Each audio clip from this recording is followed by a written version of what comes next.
Welcome home to USA Global TV and Radio. Ours is a place where dreams take flight, voices are heard, and stories are shared. This is where cultures meet, connections are formed, and ideas are transformed into action. This is your destination for authentic storytelling, diverse perspectives, and meaningful conversations. We're where global stories unite and bridges are built beyond all borders.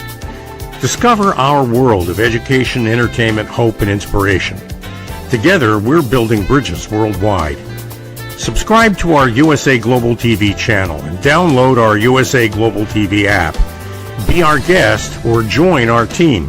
Visit usaglobaltv.com.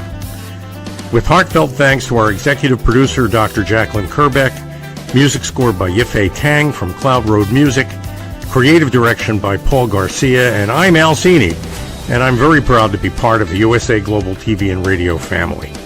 So join us here at USA Global TV and Radio. Make us your home for global connection. All rights reserved. This video and its contents are the exclusive property of USA Global TV and Radio. Unauthorized use, duplication, or redistribution in any form is strictly prohibited. Thank you for being a part of our global community. Let's inspire together. Hello, everybody. Welcome to You as a Whole, Body, Mind, and Soul on USA Global TV and Radio. I'm Justin MIRIGLIANI. Good to see you, everybody, or at least hope you're seeing me, and hopefully you'll chat in. Mondays come quick, and I had to think of a good topic to talk about, and I thought of one yesterday, and I sent it into Dr. Jacqueline, and it's one that kind of is interesting to me. It's all about dreams. What do dreams mean? Do they mean anything, or do people visit you in dreams? Is it coincidence? Is it real? What is it all about? And that's really what the topic of tonight's show is going to be. Growing up, I had dreams. When I would sleep, once in a while, I would have dreams, and some of them I remembered, and some of them I can still remember. I might have had a dream. I remember ones from being little, that maybe 5, 6 years old, that either were scary or were very happy, whatever it was. But those were few and far between. There weren't many that I would remember. And then in 1998, I was 20, almost 24, 23, turning 24. And my grandfather went in for heart surgery. He had to have, I think it was quadruple bypass. And from that point forward, I dream now every single night. And I don't know if that was just triggered by something that it was the first time in my life at 23 that I had to worry about a family member potentially dying. And I do remember being at his house right before surgery and him saying, this is where the will is, and this is where this is, and this is where the money is, and all those things that he was telling my mother and father just in case he didn't make it. And that was traumatic for me. Even at 24, I don't want to even think about it because, again, I had never experienced loss in the family, really. And the dreams just started from then, and it's continued now. I'm 50 years old. So that's quite a long time for that to happen. But I dream every night, and I remember them every night. I remember them every day. And one of the things that it doesn't scare me, but it makes me wonder is sometimes I actually wake up talking or wake up saying something or reciting something from the dream, which is, I don't know if that's normal. I don't know if that's abnormal, normal, whatever it might be, but it's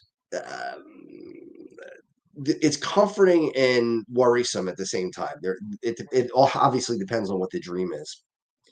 Now, last night's dream that I had, just to give you an idea, was at one, and there are many dreams per night. It's not just one.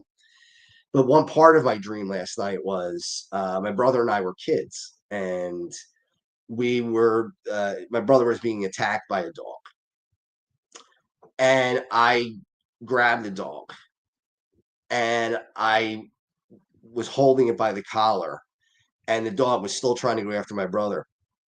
So I had the dog in my left hand, his collar in my left hand, and in my right hand, I was trying to punch him to stun him or at least get him off. And I threw a punch, and it was the weakest punch I think I could ever throw. And I threw another one, and it wouldn't.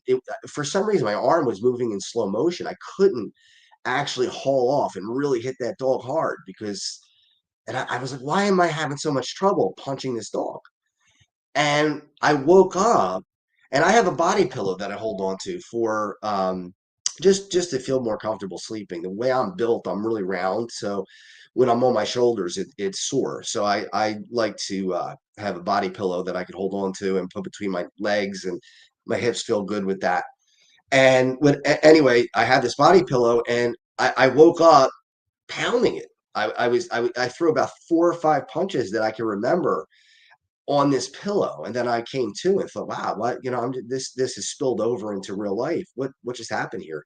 And I guess it's a lot like people who will sleepwalk, and I never do that. It never happens, but or at least that I know of. But yeah, I mean, I've recited things.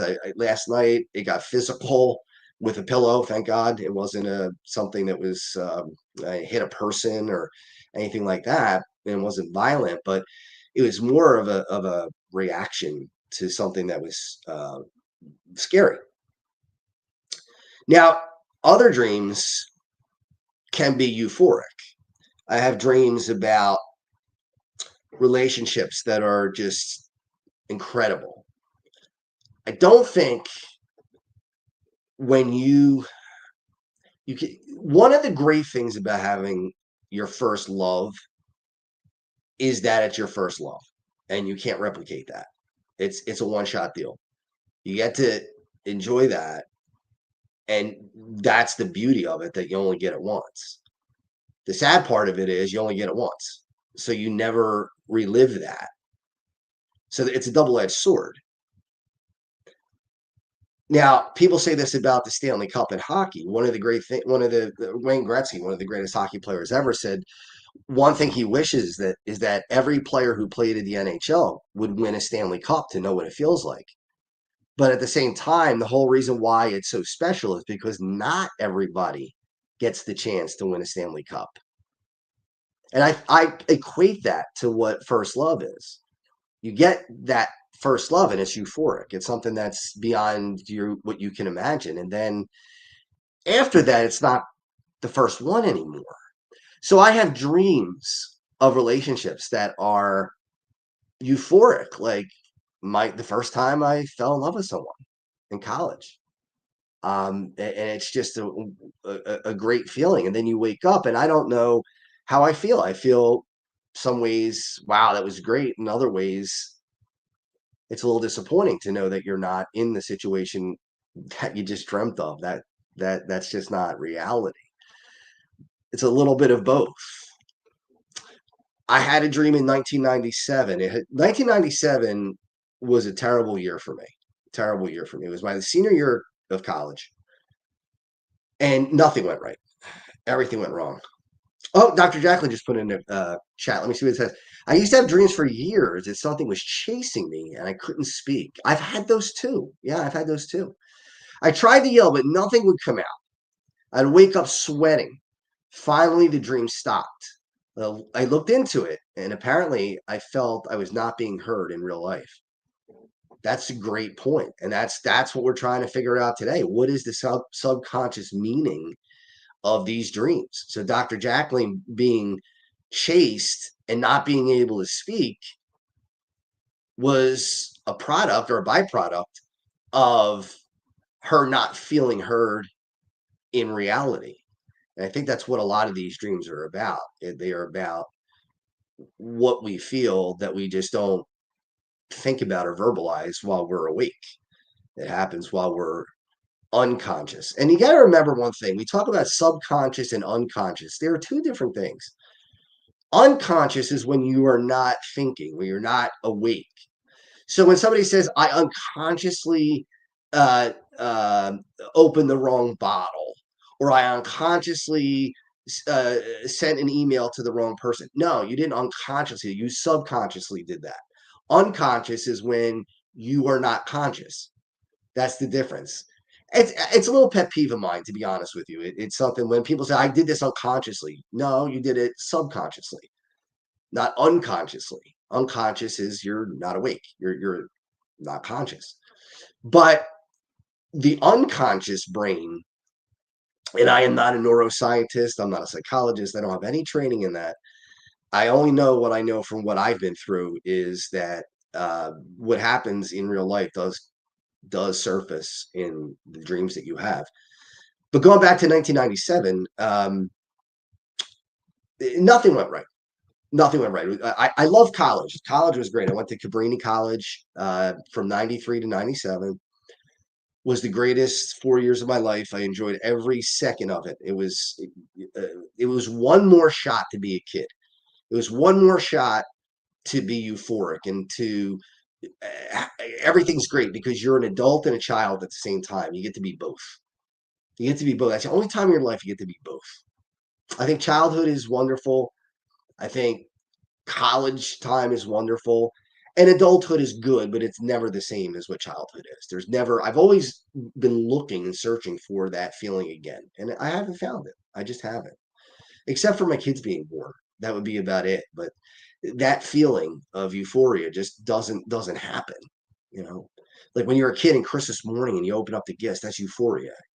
When you're 9, 10 years old or even younger, you're just over the moon about everything, and that doesn't happen after you hit a certain age.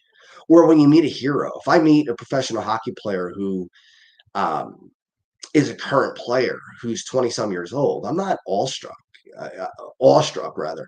I am, I'll shake hands with the person and talk to them, but it's not the same thing. When I'm 10 years old and I met one of my heroes who were playing back then, yeah, that made a big difference. But not now, not at 50, and it can't. That's the beauty of childhood. Once again, you get one shot at it, and that's it. And sadly, that's it. But that's the other part that makes it great. So anyway, 1997, greatest after a great college career, enjoyed it so much. It was like a high school. It was such a small college, and just everything went bad in the second half of my senior year. I had been with a girlfriend starting in the summer of '96, which was the year before, and that relationship was coming to an end in the spring of '97. I was graduating. Not to toot my own horn, but I was a big fish in a small pond. I was on the homecoming court. I was voted most friendly, best body, all these different wonderful things that you would think, wow, as a kid, this is great. That will not buy you a cup of coffee at Wawa, but when you're 22 years old, you think you're on top of the world when you see those things. And I thought, wow, this is cool, but it was ending. It was falling down. So I'm losing my college life, and I'm going from this big, being a big person in a small pond, big fish in a small pond, losing my relationship, losing my college, the place that I really called home for 4 years. Uh, One of my favorite professors got very sick that year, and loved her a lot, and she survived. She survived, thank goodness, and I still see her today. And but at the time, we didn't know that she was going to be okay, and it was very upsetting to me. I had an internship that I hated. I didn't like being there. I wanted to be back at college with my friends. I felt like I was running out of time anyway. And now I was out of the school for, the whole morning and didn't come back until the later afternoon. It just was one thing after the other. Uh, Deaths. I remember there was after I had my girlfriend and I had broken up, we ironically we went out to dinner with a bunch of people, and she was there, and another ex-girlfriend from college was there. So I had two ex-girlfriends from college, and another girl who I just met that night. And I was talking to her, and she was laughing and having a good time, and I was flirting with her and thinking, okay, well, maybe this is something good. And she went to the bathroom, and her mother and her aunt said, "We want to thank you." And I said, "For what? What did I do?" And she said, "Well, I want to thank you because she hasn't laughed like this in a long time. And I said, well, why not? What's going on? And she said, they said her boyfriend was killed in a car accident like 3 weeks ago. And, when you have all this going on, even for me, that was traumatic. I know it didn't happen to me. I didn't know the gentleman who was killed, but in that position, your two ex-girlfriends are there, and you meet this person, and then you find out about this issue, which was as tragic as it gets, right? She was driving a car, and he was killed in an accident with her driving. Um, we had a band come and play for us for senior weekend, or senior week rather, and they were named Phoebe and Brian. I don't know if anybody remembers Phoebe and Brian, but they were around the Philadelphia area, and we were all talking about how beautiful Phoebe was. All the boys had a crush on Phoebe, and the girls were really close to Phoebe. And Phoebe said on the night before graduation, the Saturday night, we were graduating on Sunday. Phoebe said, "Come to the pub, and I'll have a special surprise for you." So the girls drive to the pub, and when they get there, they found out that Phoebe was killed in a car accident earlier that day. I mean, it was just, and we had just been talking about her, we had just been saying how beautiful she was and how it would be great to meet somebody like that and date somebody like that. And all of a sudden she was gone. And it just cast a pall over everything. And we do have a comment. So let's take that, and then I'll finish the story as we go along. So let's say, hey, there's Shaq. Oh, no, it's Kevin. So Kevin is saying Craig Shapiro, and then I don't know what you're saying after that, Kevin. I just see the ellipsis. Hey, Claire, how are you? Thanks for coming in. And Claire said, hey there. 2 years ago, after my mom died, I had a dream on December 27th that my mom visited me. And I said, I just wanted to wish you a Merry Christmas. Then she gave me a big hug, and it felt so real. And that's Rachel Stein who came is saying that. So that's really cool. And Rachel says, I awoke with so many feelings. Rachel, thank you. I know you're here every week, you and Antoinette, and I really appreciate that. And I appreciate you sharing that. And Claire says, totally does. Yeah, no, I agree. Claire says, I always laugh with you. It's great to laugh. Yes, it is. It always is fun to laugh. Yeah. There's Shat. I'm here, Justin. I love my college experience. So many memory stories. Yeah, yeah. I mean, it's just a wonderful, wonderful time. But going back to the story, so all this death is around me, all the bad stuff is around me, the end of relationships, the end of all this, the beautiful things that I had in my life, and going to work in a job I hated, and it was a nightmare. I mean, it was just a nightmare. And the only thing I could equate it to is what I went through this year when I had my really what amounts to a nervous breakdown this year. That's the only thing. Those are the two worst periods of my life by far. It's not even close. So anyway, it was if you go back, it was March of '97, and I was working in a bank right before graduation, and I had a look on my face that I was just out of it, devastated, just completely strung out and just hurting like crazy. And there was one bank teller, her name was Betty, and Betty came to me, and every time I came into the bank, Betty would come running and say, "Is that my Justin?" And she'd come running over, and she'd give me a big hug. She was Italian, I'm Italian, and she'd give me a big hug, and we would talk about all kinds of different things, Italian dinners, and she was like a grandmother to me. In the bank, it was a really neat relationship to have with her, and I don't even know if we would still be close today or not. But in any event, as I said before, I was at this co-op, and all this stuff is weighing down on me already. And let me go back.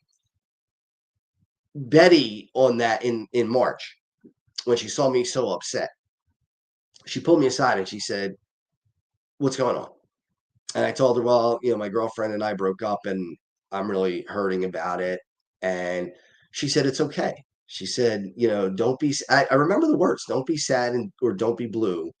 She just wasn't the right girl for you." And it rhymed, actually. I don't think she meant to do that, but subconsciously, it rhymed. So don't be sad and don't be blue. She wasn't the girl for you. I said, "Yeah, I get it, Betty." got in the car, drove home, and we had tickets to see the Flyers hockey team. For those who around the world who don't know what that is, it's an ice hockey team in the United States. We had tickets to the Flyers game in Washington, Landover, Maryland, just outside of Washington. And I went upstairs and I told my father, I said, I'm not going to go. I just don't, I don't feel it. I just want to go to bed and sleep. And my dad was like, no, you can't do that. You got to go. You got to go. You got a ticket. This is a one shot opportunity. Go. All right. And I told him what Betty said. I said, Betty told me, don't be sad, don't be blue. She just wasn't the girl for you.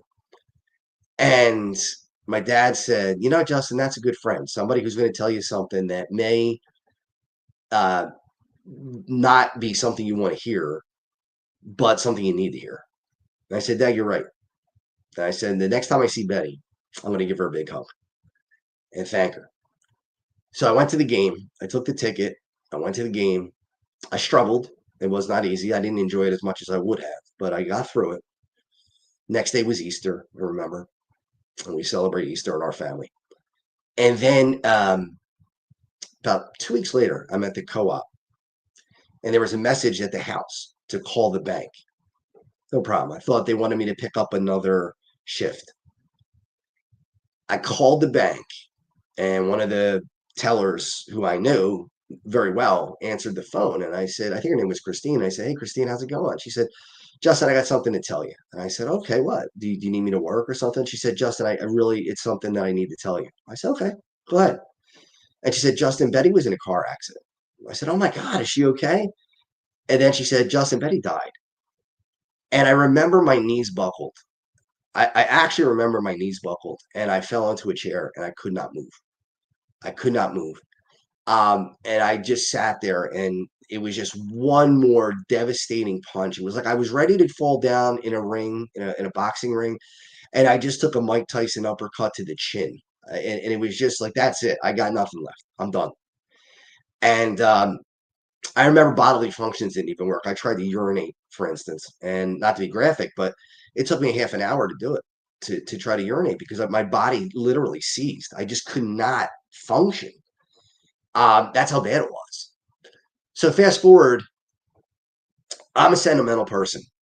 And what would have been the 1 year anniversary of myself and my girlfriend being together, I was watching a Mike Tyson fight, the one where he bit Evander Holyfield's ear.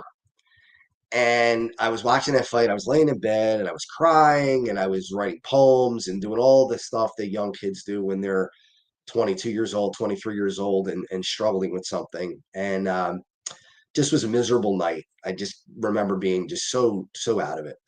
And I went to sleep.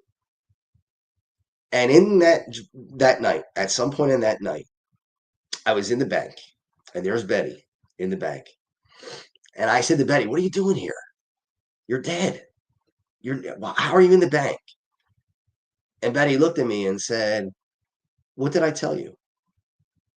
And I said, "Yeah, I know what you said, Betty." And she said, "Didn't I tell you don't be sad, don't be blue? She's not the girl for you." And I said, "Yeah, Betty, that I know. That's what you told me." And I said, "But you know what? I'm upset." And she said, "What are you upset about?" I said, "Well, I never got a chance to hug you and thank you." And she said, "Well, you just did." Now, you can look at that like it was coincidence, and maybe it was. I don't know. It might have been coincidence, but I don't look at it that way. I look at it that Betty was saying months later. This was late June, so when Betty died was March. It's months later, and I think she knew that from where she was, which I believe is heaven, she needed to comfort me, and she came and did, and it was great because I felt like I did get to thank her. Something that I never thought I would do. I would never see her again because she passed away before I had the chance. So that's a dream that I treasure even now. I mean, we're talking about that was 1997, so we're closing in on 30 years since that dream, and that was just amazing. So I believe that I saw her in that dream. So that was another good one. Some of them, there's Robert Thomas. What's up, Robert? Yeah, he says, "What's up, bro? How you doing, bro? Good to see you." Robert is a great weather forecaster. He's on my weather forecasting page. He does a great job, and he's done it nothing else but enhance that page. It's just fantastic, and I'm grateful for what he's done and what he does. So thank you, Robert. I appreciate that. Um, some of the dreams are really bad. I mean, some of them don't leave me feeling good afterwards. One of them was we were in a field, and I will be the first to admit I'm not great with loss. Loss is something that I don't take well, especially if it's a person, um, or especially a family member, somebody who's close to me. I don't like to lose anything. Dr. Jacqueline, do we have another comment? I just want to field that if we do, or was that Robert? I don't know if that was Robert's comment or. Oh, okay, it was Robert's comment. So thanks again, Robert. So losing my grandparents was the worst thing that has happened to me in my life up to this point. And losing my parents will be the second worst thing, I hope, because otherwise it would be losing a child or something like that. And that I don't know anybody who could recover from that. I mean, you just don't. So losing my parents is going to be the worst thing that ever happens to me. I hope in my entire life. And it's going to be horrendous. But up to this point, losing grandparents has been the one. So anyway, we were out in a field and tornadoes coming. This tornadoes coming in, charging in. It's an EF5. It's just gigantic. And we're all out in this field, my family, and we don't know what to do. Don't know where to run. Don't know where to hide. We're just stuck. And we cover up, and the tornado goes by, and it seems like we survived it. Everybody survived miraculously. Everybody's okay. Everybody's good. And then I notice my grandmother, my mom's mom, and I see her head in a bucket. And I run over to her and I grab her by the back of the hair to get her head out of the bucket because I'm figuring that it's filled with water and she might be drowning. And when I pulled her head out of the bucket, I looked at her and her whole face was a skeleton. I could tell it was her skeleton, but her whole face was a skeleton. And it wasn't scary to me. Like I wasn't afraid. I was in the dream devastated. I mean, just absolutely crushed that it felt just like I lost my grandmother again in that dream. And when these things happen, it takes me some time, at least an hour or so, to shake it. I mean, it really does. I don't know if anybody else has that situation or has that feeling, but when I have dreams like that, I just don't recover immediately. It's not like, well, okay, it was just a dream and I woke up. No, it doesn't work that way. For me, anyway. For others, maybe it does. I don't know. I don't know. But that was a horrible dream. I mean, it was just something that's terrible. And as I said before, the past is such a big part of my life. I really look back a lot. And I'm getting better at not. I'm getting better at looking forward more than looking backwards. But I got to be honest with you. That's one of the hardest things I've ever had to do in my life. Something that's been really difficult is for me to just say, all right, the past was great and enjoy that, and then move on and say, okay, and the future will be just as great. It's just going to be a different great. That's all. I'm working on it. I'm not 100% great at it yet, but I will be. Someday I'll have it mastered, but that day isn't today. And a lot of the dreams are childhood dreams when I go back into childhood. And some of the dreams are really strange because I was born in 1974, and some of the dreams take place in the 60s, and I'm there in the 60s. And I could see that it's the 60s, and I know that it's the 60s. And I'm saying to myself, I'm not born yet. How am I here? I'm not alive yet. What's going on? And I'm seeing family members who are much younger at that time. I didn't know them at that age. I didn't know them looking the way they looked in the 60s. I only knew what they looked like really in the 80s because I was born in 74. So by the time we hit 1980, I was 4 turning 5. So there aren't a tremendous amount of memories from prior to 1980. Some, but not a whole lot. And that's normal for any kid. But I have these dreams that I'm in a world that I've never been in before. Dreams of relationships that are euphoric, as I said before, where it feels so real. Dreams where there's anger and My grandfather, a lot of times I dream about, especially, I don't know why. My mother's father, I dream about him a lot. He was a World War II hero. Um, he's in a famous picture from World War II where they're at the Elbe River shaking hands with the Russians. He's the one in the middle with a cigarette in his mouth.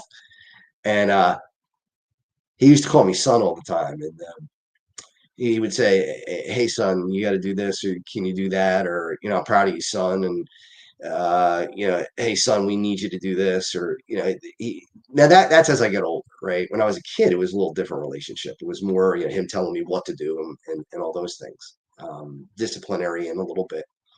But as I got older, that obviously changed. And son, we need, I'm proud of what you're doing. He liked the fact that I lifted weights and did things like that. And now I have dreams a lot where he's saying, "Son, we need you." And I'm saying, "Well, what do you need, B-Pop?" We call him B-Pop. And he'll say to me, "Someone's attacking the family, and you're the one to go get it and stop this. You got to do it. I'm too old. It's up to you now." And I got to go fight these gargantuan people who, you don't want to have to fight these people. They're menacing and scary. And my grandfather's saying, "Son, we need you. You got to do it." So I do it, and I'm in these battles, and somehow, some way, I win them. But what does it mean? I don't know. I don't know what it means. Does it mean that I'm fighting for things? I'm fighting for my life. I'm trying to live up to my grandfather's heroism. I don't know. I don't know. We have two comments. Let's take those comments.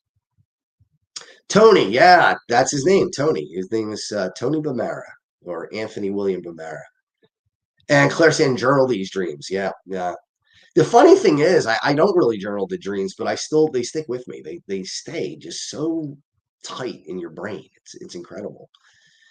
A lot of other dreams that I have are dreams where we're in houses that we used to own as a family. So grandmother's house, my dad's mom, my mother's parents, our old house in South Philadelphia when I was growing up, and houses that were a big part of my life when I was a kid. And we're celebrating holidays. We're celebrating holidays, and I'm thinking, we're not supposed to be here. This is somebody else's house now. Somebody else owns this place. And we have all these decorations up for the holidays, especially Christmas and New Year's, because those are my favorite times of the year. The holiday season to me is, still a magical time of the year. And we're in the house, and we have to hurry because if we don't get out of there, we're going to get caught. So we're in the house and we're trying to have this family party, but there's a sense of urgency. Like we got to get it in quick enough before somebody finds out and we, get in trouble, arrested or thrown out or whatever. I don't know what's going to happen, but and we're doing this, and it feels like there's a time bomb going off in my mind as I'm going through these dreams. I'm sitting at the table and enjoying family and eating and trying to feel as normal as possible with the thought of, there's a fireball that's coming after you and you better hurry up and get this all in. And I take that to mean that maybe that's what I fear, is that I'm not going to get everything in the time that I have left. And I hope I have a decent amount of time left. I don't have 50 years left. 20 years ago, I would tell you when I was 30 that I might have 50 years left. But it's not 20 years ago. I'm 50. I mean, do most people expect to live to be 100? Probably not. It's not. The average is about 78. For men, it might be 76. I'm not living to be 100. So mortality is more of an issue today than it was back 20, 30, 40 years ago. 40 years ago, I was 10 years old. So mortality didn't really exist. But at 50, it does. So maybe that's part of the reason why I dream those things, because I want to get in everything I could get in before it's time to say goodbye for the last time and when it's over. Or maybe it's I want to get everything in while family members are still alive. I mean, my parents are older than me, obviously. They're, 20, 30 years from now, odds are at least one is going to be gone, maybe both. Now that would put them, well, certainly 30 years. I mean, that would put them in the 100 plus bracket. I mean, let's be real. I mean, most people don't make that. So I have a feeling of urgency that we got to get it all in. And maybe as I'm saying this, maybe I'm answering my own question why I dream this stuff. Maybe that's it. Maybe it's I feel that in real life, and I'm letting that transfer into my unconscious mind. Dr. Jacqueline, I just watched a 100-year-old woman finish a half marathon. That's fantastic. That's really fantastic. Yeah, I mean, obviously the exception, not the rule, but that's amazing that somebody's able to pull that off. I don't think I could finish a half marathon when I'm half her age. So, that's awesome. That's awesome. Yeah, and Dr. Jacqueline says it gives me hope. It does. It does give us hope. I like it when I see somebody over 50, over 60, over 70 doing things um uh, that they shouldn't be able to do. People ask me, they're like, you're 50. Now I have a back injury from a car accident last month, and I don't know when I'll be back in the gym, but people say, why do you still do it? You're 50 years old. Just give it up. Or why do you play hockey at 50 years old? Just, you're not a kid. Just go give it up. Why? If I can still do it, why would I stop doing it? I have people ask me all the time about playing pickleball. Now, I'm not trying to knock anybody who wants to play pickleball. That's fine. If that's what you want to do, if that's something that brings you happiness, do it. I'm not doing it. Pickleball to me is an older sport for people who can't play tennis because they're unable to run the same way that they did before. And that's okay. There's nothing wrong with that. But that's not my speed. If I'm going to play a game like that, I'm playing tennis. I'm running the court. Everything's got to go hard.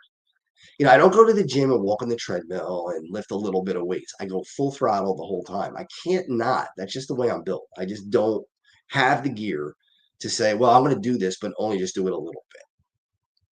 So, getting back to dreams, I think a lot of times in these dreams, there's a feeling of urgency. There's a feeling of there's only a certain amount of time, and you have to get it done in that amount of time, otherwise you run out. Dr. Jacqueline just wrote, I thought that when I tripped and fell off a treadmill in an interval class, I faced a machine. So I guess she was apprehensive after that. I faced a machine 2 days later and said, "You do not win." So yeah, that's right. The treadmill knocked her down, but the treadmill didn't win. She got back on the treadmill and she ran it again. And I've seen her do solid core. We went to solid core together and did a solid core workout. And my neck was throbbing at the end of that. And that was before the accident. And she was a champ. She was doing it with weights and everything. I struggled. But my point is the dreams are telling us something. I don't know exactly what they're telling us. I do think people come to us in dreams and talk to us. I think people who have passed on, that might seem pie in the sky, that might seem hokey to some people. I don't care. I mean, if that's the way you feel, that's the way you feel, and that's okay. But other people don't. I'm one of the ones who don't. I feel that if that dream with Betty, for instance, I think I know that it was Betty coming to help me and said, you're going through hell, kid. This year has been destruction. Your life is crumbling. I got you. I got you. And over this last year, between divorce and possibly losing the house and struggles with my kids and their lives being disrupted and all the things that are so bad, my business crashing, my charity falling apart, all these things that are just piling and piling and piling and piling.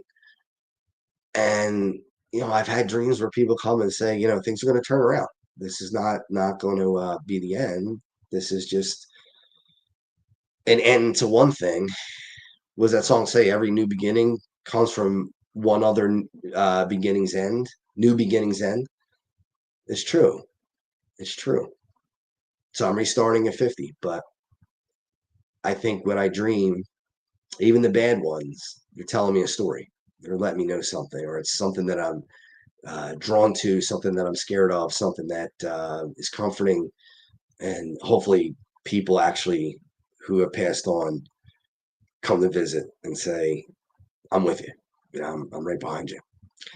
So that will bring us to the end of the show. I want to thank everybody who watched tonight, and for all the people who commented in, Rachel and Claire and Robert. I really appreciate chat. All the great people in my life that are so wonderful. And there's my website or my Facebook page for the weather, Beyond Just the Weather with Justin Mirigliani. I really do that a lot in the winter time. I'm a big snow fan. So a lot of teachers like to go on that site. And there's my charity site, Checkmates Charity. We're going to get that going again. That we struggled with that, but we're going to get it up and running again. So, and there's my website, just for you, training and computer training and consulting. But guess what? We do soft skills as well. We do time management, project management, other types of training, corporate training.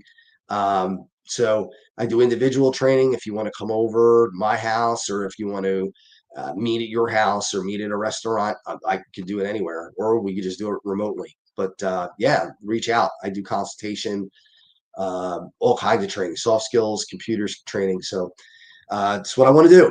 I want to build that business back up again. It's on the ropes, but hey, we're going to battle back. So we got it. I want to thank again everybody, especially Dr. Jacqueline.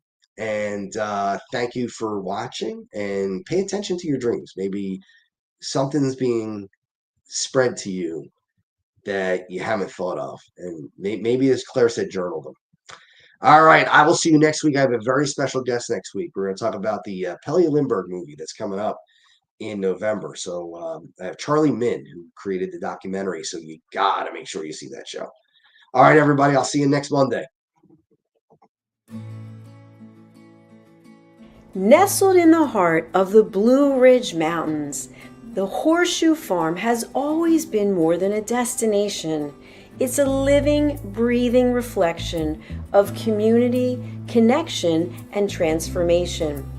Once a humble family farmstead, it has evolved over the years to become a sanctuary for travelers, seekers, families, and friends alike. Originally reimagined by the Turchin family as an Airbnb property, the farm began its journey into hospitality with simple roots, welcoming guests to experience the beauty and peace of the sacred land. As word spread and the vision deepened, the property organically blossomed into a boutique resort, rooted in the values of slow living, intentional experiences, and the magic of gathering. Today, the Horseshoe Farm is a 90-acre experiential retreat that merges hospitality, wellness, and culinary excellence. It is home to the Stable Spa, the Silo Cookhouse, distinctive lodging options, and a curated calendar of events that nourish mind, body, and spirit. Our guest experience is designed to be both grounding and expansive, where the comforts of luxury meet with the simplicity of nature. At its core, the Horseshoe Farm is about transformation of land, of self, and of community. We are proud of where we've come from. We are confident in who we are today and excited for the road ahead. Hello, I'm Dr. Jacqueline Kerbeck, also known as the Listening Mentor and President and Founder of USA Global TV and Radio. I had the opportunity, the pleasure of attending a retreat at the Horseshoe Farm just recently. I was so impressed with all of the opportunities that were presented to me in this glorious setting, as well as the highest level of customer service, that I've decided to put together a retreat at the Horseshoe Farm in Hendersonville, North Carolina, United States of America, June 3rd through the 6th, 2026. You can expect to have a beautiful time of relaxation combined with learning, community, collaboration. Do consider joining me in this wonderful opportunity to reconnect with yourself, with others, and with nature. For more information, email me at drjacqueline@usaglobaltv.com. Every woman carries a story of strength, of purpose, of light. Through her courage, the world is transformed. Through her grace, generations are inspired. This is Iconic Women. Within Every Woman Lives a Goddess, a celebration of brilliance, beauty, and empowerment. Join us every Wednesday at 11 a.m. New York, 4 p.m. London time, only here on USA, Global TVR, and radio. Featuring the iconic Dr. Jacqueline Kerbeck, honoring voices that shine across the world. Subscribe to our YouTube channels, USA Global TV and Dr. Jacqueline Kerbeck, to watch and engage with all our content.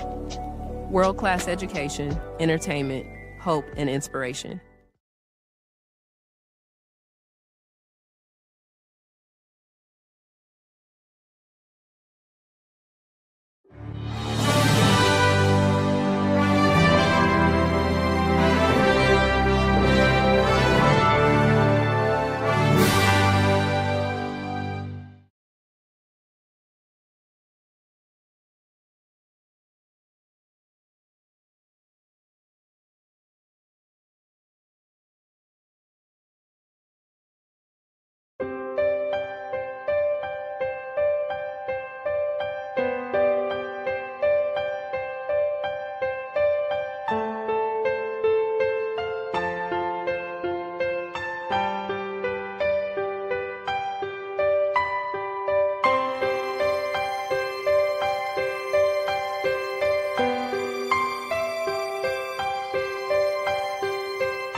Is it true?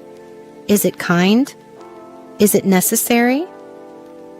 In a world quick to judge, one book dares to reveal the hidden cost of silence. Discover Holy but Harmful, The Silent Sin of Judgment, How Hidden Judgments Destroy Relationships and Damage Lives by Dr. Jacqueline Kerbeck. The Amazon #1 bestseller that's transforming the way we understand ourselves and the way we see others. Pick up the companion workbook to uncover your own hidden judgments and learn how to break free from them. Available now on Amazon and at fine bookstores worldwide. USA Global TV and Radio proudly presents Tracy Cram Perkins, a dementia caregiving survivor teaching how to balance care with peace of mind. #1 resource for dementia caregivers. It's the book Dementia Home Care: How to Prepare Before, During, and After. Over 17,000 copies sold of this must-have guide. And now a testimonial from Tracy Smith. If I was to describe this book to someone who is going through a similar situation, I would underscore how important it is to have some sort of a tool or a guidebook to help you through certain stages. And there's so many, it's such an unknown topic to the average person. And to have this as a reference is essential. It's going to help you get through it personally, as well as help your loved one manage. To learn more, go to tracycramperkins.com. Tracy Cram Perkins is an award-winning author. She's also the host of Dementia Home Care television show. Watch it here on USA Global TV and Radio. Thank you, viewers and listeners of USA Global TV and Radio, for joining us today. We're honoured to have your time and attention as part of our global community. At USA Global TV and Radio, we believe in the power of authentic conversations, meaningful connections, and creating a world of possibilities together. Want to be part of something bigger? Join our team of elevated listeners at usaglobaltv.com, a space where your voice matters and your ability to listen transforms relationships. Stay connected with us across all our platforms for thought-provoking discussions, expert insights and empowering stories. Subscribe to our channels at youtube.com/c/USA Global TV. Follow us on social media and explore the endless opportunities we're creating for growth, learning and inspiration. Together, we're not just broadcasting, we're building bridges and changing lives one conversation at a time. For inquiries, contact us at info@usaglobaltv.com. Music by Johnny Dyes. Produced by Executive Producer and Director Dr. Jacqueline Kerbeck. Voiceover by Mike Porter. Creative Direction by Paul Garcia.